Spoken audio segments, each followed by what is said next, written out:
Olá, queridos, eu sou o Padre Rodrigo Carneiro e esse é o nosso canal, Atraídos pela Palavra de Deus.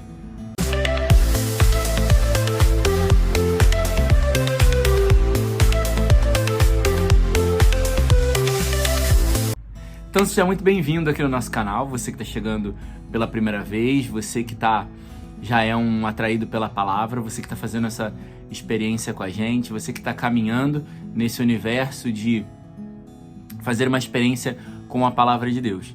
Que Deus te ajude a perseverar. A gente vai ver nesses dias que essa palavra vai começar a aparecer um pouquinho mais também no nosso vocabulário da Sagrada Escritura. Ela vai aparecer um pouquinho mais ao longo desses dias para cada um de nós. Então vamos lá. Continuando então o nosso itinerário dentro daquilo que a gente está vendo no livro do Gênesis, nós vamos ver que José ele queria muito ver o seu pai, porque assim como Jacó amava muito a José, José também amava muito o seu pai. Então, ele imaginava também o quanto José devia ter sofrido com a informação de que ele havia morrido. Então, José queria muito ver seu pai. Queria muito poder dizer para ele que ele está vivo. Queria poder olhar mais uma vez para o seu pai, né? Imagina, ele talvez pensasse, será que meu pai morreu? Será que meu pai está vivo, né? Então ele pergunta aos irmãos sobre o seu pai. E aí Judá vai responder, ele está vivo. E isso vai ser uma grande alegria para o coração de José. Saber que o pai dele está vivo, né? Saber que ele talvez ainda vai poder ver o pai dele mais uma vez. Aí a gente vai ver também o desenrolar mais à frente, mas a gente já vai ver que José já está vivendo, porque mais à frente a gente vai ver Moisés, onde Deus vai dar o mandamento de honrar o pai na velhice. E a gente percebe aqui esse desejo de Moisés, eu acabei de falar de Moisés, esse desejo de José, de querer honrar o seu pai na velhice, de já que seu pai está vivo e já está velho, ele quer de alguma maneira honrar o seu pai. Então a gente vê essa vivência do mandamento. O mandamento, para a gente entender que o mandamento que vai ser dado de forma escrita anos depois em Moisés, já estava no coração daqueles que seguiam a Deus, já estava no coração daqueles que viviam uma vida com Deus, porque José queria honrar o seu pai na velhice. Então honra teu pai, entende? Pra gente poder, aqui é um ponto importante pra gente entender que o mandamento, a lei escrita de Deus, nada mais é do que uma lei que já estava no coração do homem, que o homem já era chamado a viver, já tinha essa possibilidade de compreender e viver isso, né?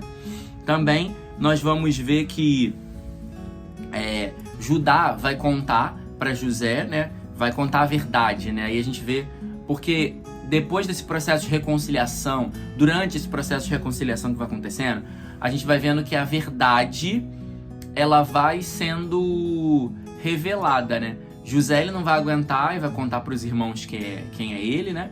Mas a gente vai vendo, antes desse processo, os irmãos também se abrindo. Judá, na verdade, vai contar a verdade. Vai dizer que o pai está vivo, vai dizer que o irmão, que o pai está vivo e amava muito o seu filho.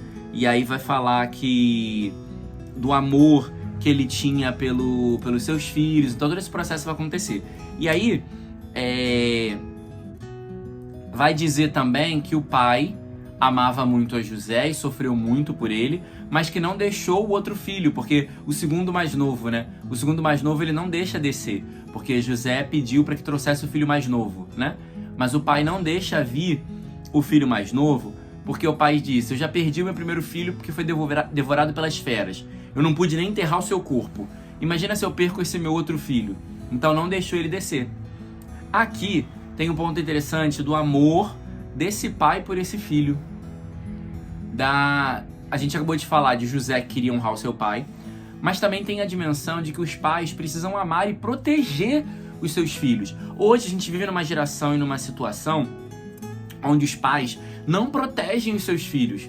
Os pais deixam os filhos serem educados pela internet, os pais deixam os filhos viver de qualquer maneira, os pais não estão preocupados com o que acontece e com o que se passa com os seus filhos.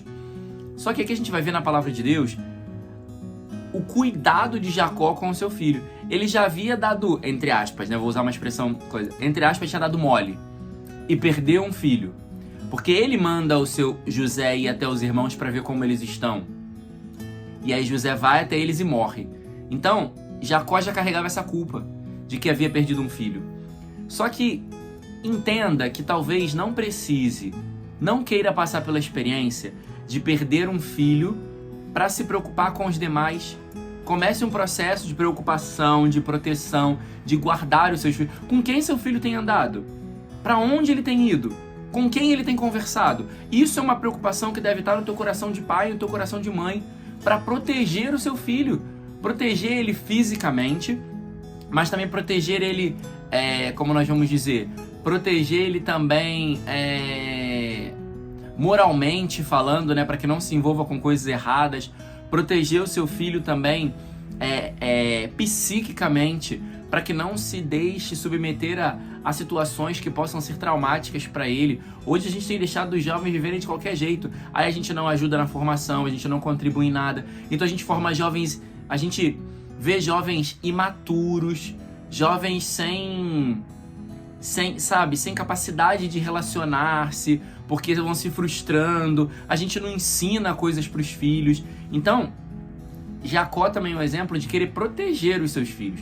O pai precisa proteger os seus filhos. E aí nós vamos ver que a figura de José. 2 passos importantes na vida de José agora, também no final da primeira leitura. Porque quando José vai contar, né, para os seus irmãos que era ele vai reconhecer a mão de Deus em tudo o que aconteceu. Então ele vai reconhecer a providência de Deus. Que mesmo ele vai reconhecer essa providência de Deus, que ele tendo sido vendido como escravo, ele foi parar no Egito para salvar sua família. Então José consegue fazer uma leitura de que o sofrimento que ele passou foi e serviu para curar também. O sofrimento que ele passou foi preciso que, na verdade, um sofresse para que todos fossem salvos. Assim como aconteceu, assim como às vezes uma pessoa precisa sofrer para que a graça aconteça. Zacarias, que teve que sofrer de ter ficado mudo. Nossa Senhora, que sofreu com as espadas de dor. O próprio Jesus, que sofreu para que tivéssemos a salvação. Então, dentro desse processo da vida cristã, sempre vai ter alguém que tem que sofrer pela salvação. Vai haver sofrimento salvífico, vamos dizer assim. Sempre no processo de vida cristã, há sofrimento salvífico. José sofreu pra caramba, tendo sido vendido como escravo. Sofreu pra caramba no processo, mas ele foi instrumento de salvação. Então também na nossa vida, a gente pode sim e vamos acabar sofrendo muito no processo. Vamos sofrer com muitos processos e com muitas coisas. Mas, ainda assim, isso vai gerar frutos de salvação. O meu sofrimento no processo, o meu sofrimento junto com Deus, vai gerar frutos de salvação. Então a gente precisa ter isso em mente. O meu sofrimento vai gerar frutos de salvação. E aí o Evangelho vai falar mais uma vez dessa providência de Deus, porque Jesus vai convidar os discípulos a não levarem nada. Então, não levar nada é confiar na providência de Deus, que Deus não vai deixar faltar nada. O Senhor é o pastor que me conduz, não me falta coisa alguma. E é também essa dimensão do abandono em Deus. O discípulo precisa estar abandonado em Deus numa confiança de que Deus vai realizar todas as coisas. Numa confiança de que eu não preciso tomar a frente ou realizar, porque é Deus que realiza em mim. É uma obra que é dele, que passa por mim. Então ele vai fazer. Então eu me abandono em Deus e confio na providência que Deus vai realizar tudo aquilo que precisa ser feito. Também vai dizer que onde eles chegarem é sempre importante. Isso ele já está dizendo também nos evangelhos, esses outros dias que a gente escutou, só que eu não havia comentado, então vou comentar hoje, que ele vai dizer que onde eles chegarem era para eles darem a paz àquela casa e àquelas pessoas. E aí onde houvesse um amigo da paz, a paz repousaria sobre eles. Onde não tivesse, aquela paz seria retirada. Porque a paz, e essa paz que está sendo falada, é muito mais do que a paz como ausência de guerra, mas é uma paz como presença de Jesus. Então eles iam declarar uma paz e falar da boa nova, que o reino de Deus estava chegando e que o reino de Deus falar da mensagem do próprio Cristo. Então as pessoas que acolhem a paz, as pessoas que acolhem a mensagem do Evangelho, as pessoas que acolhem o Cristo, são pessoas de paz. Porque hoje, na verdade, a guerra, o desentendimento, a contenda, a corrupção, são frutos da ausência de Deus. Onde não há Deus, não há paz. Então, é isso que a gente precisa entender. A paz, ela é fruto de uma experiência com Deus. Então eles estão indo também para anunciar a presença de Deus. E aí eles chegavam declarando a paz. Assim como Jesus fez quando ressuscitou. A paz esteja convosco, soprou o Espírito, falou que ligar, liga, desliga, né? Tudo aquilo. Mas ele começa com a paz. Que a paz é o que prepara o coração para essa presença, para essa visita do Senhor. Então, onde há a presença de Deus, há paz. Então, se você está vivendo, eu não estou em paz, talvez esteja faltando presença de Deus na sua vida.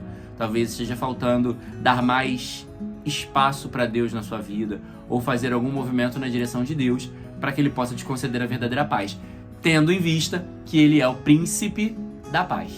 Louvado seja nosso Senhor Jesus Cristo, para sempre seja louvado.